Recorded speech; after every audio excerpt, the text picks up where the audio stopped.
Salut la compagnie, c'est Jules Melon, et aujourd'hui dans un procédé critique, je vais vous parler d'un film français assez singulier qui pourrait générer quelques débats. Donc ça va être passionnant d'en discuter de La vie de Jésus, sorti en 1997, le tout premier long métrage d'un certain Bruno Dumont, qui réunit ici uniquement des actrices et acteurs amatrices amateurs, dont évidemment David Douche interprétant le héros, et qui a eu une vie personnelle très compliquée par la suite. Alors déjà à l'époque il était au chômage, il est devenu SDF, il a fait de la prison, et au moment où ça allait mieux, il est décédé dans l'incendie de son appartement avec sa compagne. Comme quoi le destin peut être cruel. À ses côtés, Marjorie Cottrell et Geneviève Cottrell, qui respectivement interprètent sa petite amie Marie et sa mère. Alors c'est amusant parce que les deux actrices devaient être parentes, mais ici Dumont a retourné un peu la situation. Il y a également Kader Chatouf qui joue Kader, qui va être entre guillemets l'élément perturbateur qui va faire basculer le film. A noter qu'il y a un personnage qui se prénomme Quinquin, et c'est amusant puisque quelques années après, Bruno Dumont fera la série Petit Quinquin. Tout est lié donc. L'histoire se déroule d'ailleurs dans le nord de la France, à Bailleul, entre Lille et Dunkerque. Donc c'est un lieu assez pauvre, hein, socialement en difficulté. Et on va suivre Freddy, jeune chômeur, qui ne fait pas grand-chose de ses journées, du moins de constructif, si ce n'est en virer avec ses potes en mobilette, à tromper l'ennui et même parfois la mort. Ou alors, moment plus intime avec sa petite amie Marie, qui est caissière de supermarché. On les voit souvent faire l'amour ensemble. Et d'ailleurs, Bruno Dumont ne le cache pas. Parfois même chez lui, enfin chez sa maman, qui tient un bar au rez-de-chaussée. Et donc, un beau jour, entre guillemets, la vie de Freddy et de ses potes, qui est quand même très misérable. Et en plus, ils ont perdu un membre de leur groupe, voilà, qui est mort, hein, on le voit à l'hôpital, du sida. Voilà. Bref, un beau jour, cette existence va être chamboulée par l'arrivée de Kader, avec sa famille, dans le bar et tout. À un moment, ils discutent, après un défilé de fanfares, et cette famille d'origine maghrébine va être victime de racisme assez frontal, hein, par quelques propos, donc va quitter, etc. Mais Kader, lui, il a repéré Marie. Et il veut la draguer, sauf que Marie, elle est promise à Freddy. Vous imaginez le délire.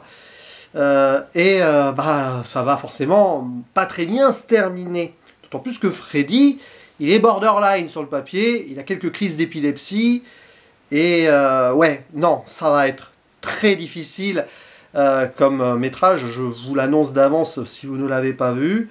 Un vrai drame social, très réaliste, dépouillé, proche de l'épure par moments. On n'a pas de surexposition de certaines choses. Ce n'est pas un documentaire cependant, mais alors, c'est basé sur des faits qui pourraient être très réels.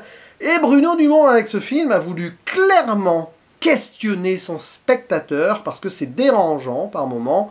On est loin de tout manichéisme habituel. On a quand même un héros qui nous est présenté, avec qui on est censé avoir de l'empathie au début. Vous ne connaissez pas un peu l'histoire d'avance, vous le voyez. Le pauvre, il est au chômage, en plus il a des crises d'épilepsie, puis il est amoureux, mais il est raciste. Et en plus, avec ses potes, à un moment, ils vont faire quelque chose de terrible à une majorette. Et donc, ouais, Bruno Dumont, il te balance son film comme ça, et nous, qui le regardons, devons réfléchir sur l'humain, parce que Bruno Dumont, c'est ce qu'il a voulu faire, sonder l'âme humaine à travers un film qui nous montre que, eh bien, tout n'est pas tout blanc, tout n'est pas tout noir, que dans cette humanité-là qui habite sur le monde, il y a beaucoup, beaucoup de gens qui, en apparence, ont l'air très sympathiques, mais derrière c'est compliqué, et qui, malgré leur haine et leur côté sombre, peuvent aussi avoir des sentiments. Voilà, voilà. Et évidemment, j'imagine qu'à sa sortie, le film a dû faire un peu polémique, tout petit peu. Je pense pas que Bruno Dumont ait voulu faire de la provoque. Pas du tout. Il a justement voulu, avec un coup de poing, mettre ça donc en face d'autres êtres humains, voir comment le miroir de l'humanité allait se refléter sur son œuvre. Passionnant ça. Et on sait que Bruno Dumont, là-dessus, il n'aime pas tout ce qui est politiquement correct, bien-pensant. Il veut aller frontalement sur les choses, montrer le réel. Et encore récemment, il y a eu un petit débat, une petite polémique, puisqu'il devait avoir Adèle Haenel dans son prochain film, et elle a décidé de quitter le projet en qualifiant celui-ci de raciste et patriarcal.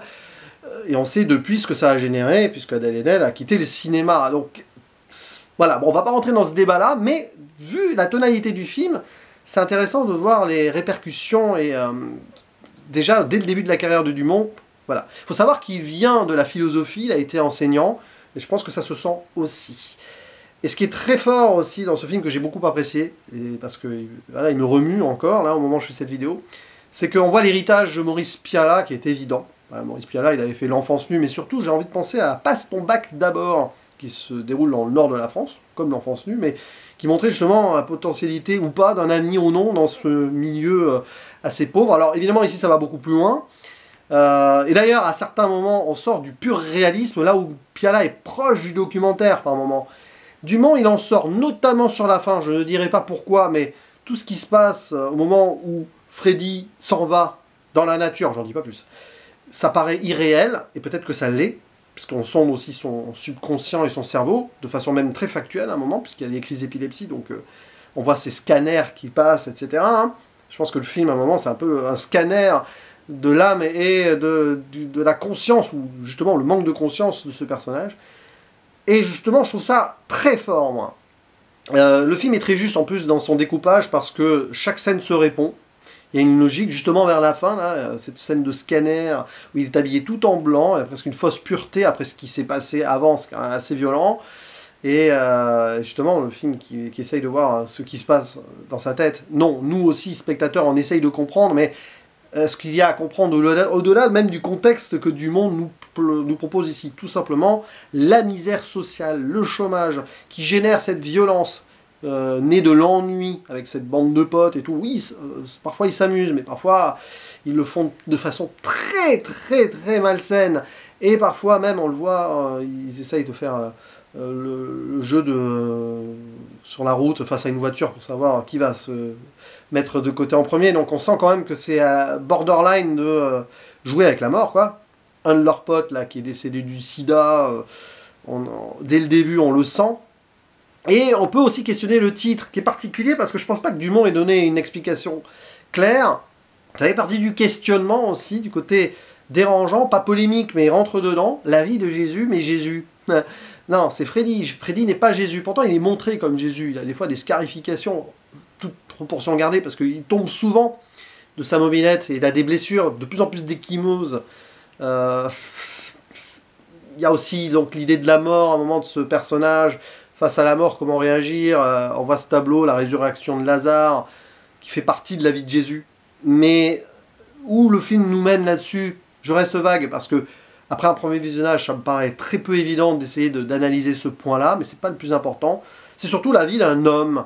Jésus était aussi un homme qui a été méprisé, qui a fait peut-être des choses qui, pour certaines personnes, n'étaient pas très positives. Enfin, ici, on a la vie de Freddy, surtout, et cette vie terrible qui est menée à la perte, de toute façon, puisqu'il est dans cette boucle de misère. Il n'en sort pas, même dans sa tête, avec l'épilepsie, on sent vraiment qu'il y a l'allégorie ici de cette société qui le met dans cet état-là, et puis bah, forcément, il va commettre l'irréparable, mais il n'y a pas de suspense là-dessus. Enfin, c'est un film qu'il faut voir, ça c'est certain, revoir probablement, à mettre en parallèle avec la filmographie de Dumont, oui, notamment, parce que, bon, j'en ai pas vu beaucoup, j'ai vu Maloute, ces deux séries, et France, bah, avec ce dernier, à un moment, on voit souvent la maman avec un client, qui regarde la télé, avec les médias qui reflètent d'ailleurs la violence du monde. À un moment, au début, on voit une scène en Afrique, c'est le malheur et tout, donc le mal est partout potentiellement. Hein. Et voilà, les médias, tout ça, pouf pouf, qui mettent les choses et qui embrument un peu le cerveau des gens aussi. Bah, dans France, ce sera le sujet principal, la mise en spectacle du malheur humain. Eh bien, c'est intéressant de voir que Dumont, dès son premier film, avait déjà une cohérence et développera d'autres idées après. Alors, je n'ai pas vu les films entre-temps, peut-être qu'il y a d'autres clins d'œil, enfin, des choses qui annoncent autres de ces métrages. Vous pouvez me le dire en commentaire, hein, si vous êtes spécialiste de Dumont. Mais ce qui est certain, c'est que la vie de Jésus, ça va vous chambouler, ça va vous questionner. C'est pas un film évident, mais moi j'aime ça aussi. Hein. Faut pas chercher forcément un message très politique derrière, c'est un message humain avant tout. Et l'humain est beaucoup plus complexe que c'est ci ou ça. Voilà, je pense que c'est un peu le message de Dumont ici. N'hésitez pas à dire en commentaire ce que vous pensez de ce film, que vous ayez aimé ou non d'ailleurs, on en discute. Et je vous dis à la prochaine, ciao.